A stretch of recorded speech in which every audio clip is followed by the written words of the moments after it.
Bossman show. We got David Kiefer back on the show with us. Obviously, Louisiana Lions, Southland Conference are down there doing their thing. Coach, what's up, man? How have you been since we last chatted, my brother? I'm doing great. How you doing? I'm good, man. Basketball season starts tomorrow, so I'm happy about that, man. So let me ask you, man, how are you feeling excited this year, and how are your guys doing down there so far, brother?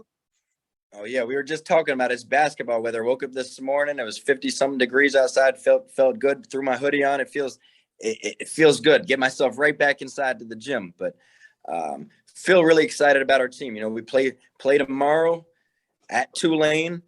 And we've had some really good workouts this summer. Our guys have been shooting the ball. They've been great and getting in pre and post. We got to lead the country in pre and post practice workouts, just getting better. We want better plays, not better players, not better plays. And I'm really excited about just playing somebody else in front of some fans this year tomorrow. No doubt, man. And how was it for you last year, brother? Like, you guys playing for a nobody pretty much, you know. You wake up on a given day, you may not play because somebody may have COVID on another team or something. So, man, how was last year for you guys mentally and emotionally and physically, man, knowing that you never knew was really going to play or not to get the day of the week it was? Last year was tough. You know, everybody's got their own stories, obviously. You know, all we really know is ours. Going into the season last year, we had such good fall workouts like we're having now. And then we had no issue with the COVID all summer, all fall. And then 2 weeks before our first game, it just boom, boom, boom, a bunch pop. And we shut down the program for 2 weeks. And we didn't have our first practice next until the day before our first game at IPFW. And we started out the game. We play an overtime game that game. Lose by 2 in overtime, I believe. We go 1 for 30 from 3. And after that, we opened the season 5 games in 9 days in 4 different states and 3 different time zones. And we just never really got to practice and got going. We had a guy, one of our players had traced for over 40-something days last year, was never tested positive. You know, I missed a game last year. We didn't have a home game till the middle of January. It was weird. You know, it was weird playing in, you know, every game almost felt like a closed door scrimmage. You're out there and it's just you and your team. There's nobody in the stands. You can hear everything that's being said.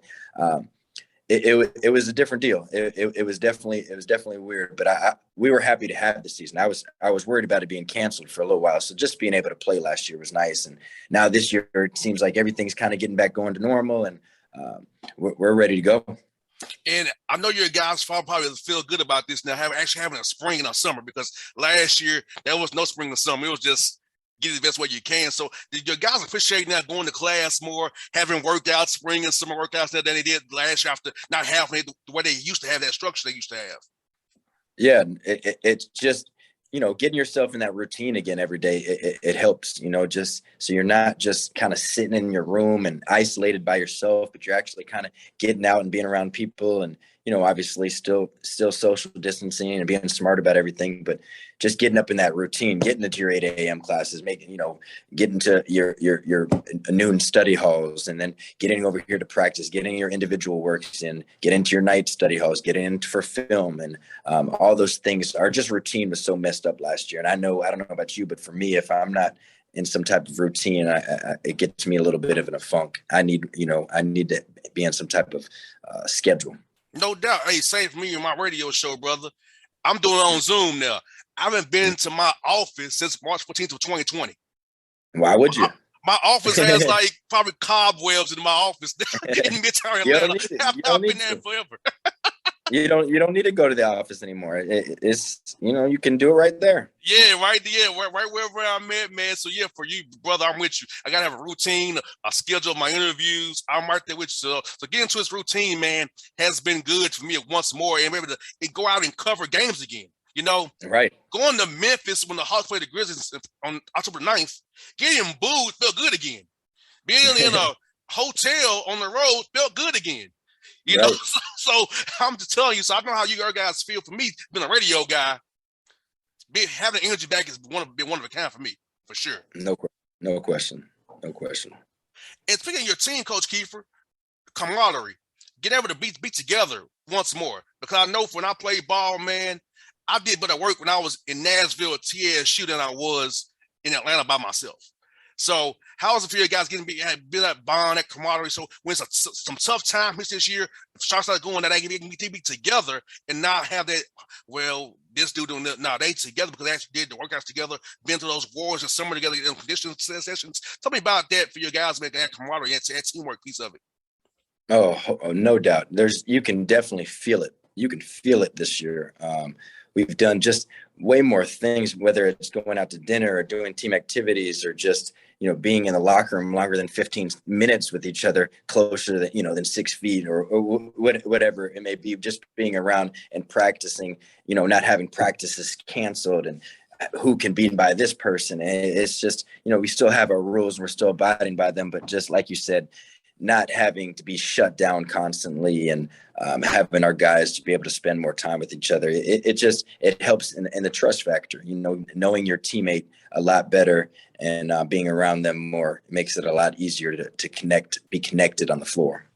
And for you, the COVID year, having guys come back in your programs will help you set your culture even more. How has that been for you and your staff, man? Oh, it's been great. It starts with Keon Clairgeau has been a tremendous leader for us. You're talking about a guy that's coming back for his 5th year, who's had an opportunity to go other places, had an opportunity to go make money, but wanted to come back because he wanted to win a championship and be a better leader. And guys like Gus Okafor wanted to be a better leader and changing his body all summer and getting himself in the best shape of his life. These guys coming back want to win. They believe in what we're doing. And with the new pieces that we got coming in, I think we got big things ahead for us. No doubt. And you got 2 brothers from my part of the world, Avery Wilson, Forest Park, down the street from my house here, and Roscoe Eastman up from Marietta up in Cobb County. So tell me about recruiting in Atlanta, finding those 2 guys to come down and play for you down there for you, man, the Lions, man, doing their thing for you. Yeah, unfortunately, it's a tough deal for old Avery Wilson. You got talk about one of the best people you've ever met. Unbelievable kid, really good basketball player. Just body and skill level just is what you want. Last year, 2 weeks before our first game, right around the shutdown time, he tore his ACL going into the season. You're talking about a guy that played at Boston College 2 years, didn't play a bunch, transferred here right before the transfer rules, so he had to sit out. Then week before the season, 2 weeks before the season last year, tears his ACL. And then this year he gets cleared and we're practicing. He says his knee doesn't feel right. And they found a fracture in his patella knee. So in his kneecap. So now he had to get screws put in that. And that's going to put him back to, hopefully we can get him back this season. So we're staying positive with him. We're going to be there. He's been rehabbing. His mindset's right. He's just back to working and getting better. But it's been a little bit of a struggle to this point for him. And but he'll get back going. Great kid, great player once we can get him healthy. Roscoe Eastman will be eligible in December due to some academic stuff and transfer rules. But he's been really good this summer. Point guard, handles it, can pressure the basketball, gets in the lane, passes it, a little playmaker, dynamic player, and really look forward to continuing to recruit in Atlanta. There's so many kids. Went to Georgia's team camp last summer and try to go to things all the time. There's so many athletes and good players, and it's right down the road. And so we got a little connection with them now. So we're excited about getting back to that area. No doubt. Now, man, Coach Kiefer, how has this transfer portal helped you? Because I feel like with the way the style you play is very attractive to a young man. So do you feel like you have to kind of leave some spots open for the right fit out of that portal going forward? Because, you have 13 spots to give out. So do you want to leave like 11 or 12 to kind of make sure you find a guy like maybe from Georgia or somewhere else want to come back home and say, hey, this is a good right fit for me. So how's that working for you guys so far, man? Oh, tremendous. We've had a lot of success in the portal, it's constantly changed. You can sit here and complain about it, which at first when it kind of happened, all kids can leave and be eligible right away. It's like, you want them to be able to, fight through some things and not just leave situations or whatnot, but it is what it is. That's what it's going to be. So, instead of complaining about it, we want to make sure that, we're able to capitalize on it. So we were able to get ourselves some really good transfers coming into us this year that are going to be immediate impact guys that are hopefully going to help us win a championship this year. But yeah, we gotta save the spots. We got early signing period coming up, and if there's a kid that we just love, and we'll throw the offer out there and sign early. But there's going to be 1,500 kids in the portal in the springtime. So right now, it's about getting our team better, finding the talented guys that are out there right now, that whether they're junior college or high school kids or prep school kids, and keeping them on our radar. But right now, it's about getting our team better. That springtime will be here, and there's going to be more than enough players for everybody to get. You just got to make sure you're picking the right ones, you're doing the right due diligence. But there's going to be a lot of guys open in that springtime that we'll keep some spots open for sure. And speaking of getting better, you playing SMU, Louisville, Iowa, and Iowa State non-conference, and Tulane tomorrow. And so tell me about the non-conference schedule and preparing for Ron Hunter's zones. I've seen him in Georgia State all these years in IUPUI. His zones are one of a kind. They're very unique. He just plays unique zones. Tell me about Ron Hunter, preparing for him, having the whole summer to prepare for Ron Hunter's zones. Right. The most. How's that been for you, man? The first thing I know is preparing for his zone. Preparing for it is he'll say it's not a zone. He doesn't play zones, and then he'll tell you he doesn't play man either. So whatever that means, But you don't want to spend too much time trying to figure it out, because that's what's unique to them, and that's what they do every day. So you'll never be able to do what they do. You can't do it. That's who they are. That's what they do every day.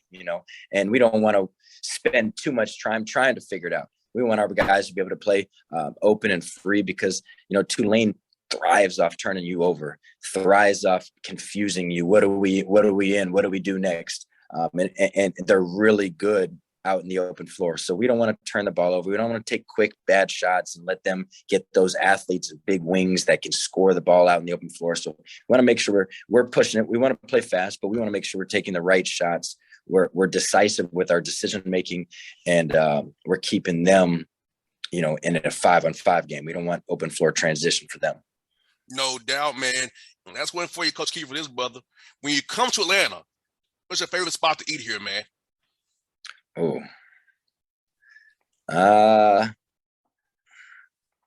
last time I went down there, that American Deli was pretty good.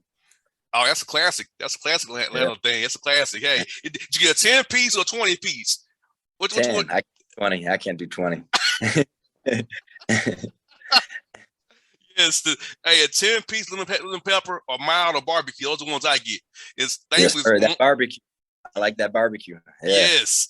So yeah, hey, you got a Taco Mac, American Deli. Those are Atlanta delicacies, man. You already you good to go. See, that's why you got the players from here. You already want to eat here. You already got it figured out. You got it figured out. Yes, sir. Hey, Coach, man, thank you for your time today, brother. Hope to see you on the road here real soon, man. Come to town. Give me a text, man. I'll link up with you for sure, brother. And let's look to you guys to walk against Ron Hunter, man. Yeah, appreciate it. Thanks for having me, man. Anytime, brother. Be safe, but man. You too. All right.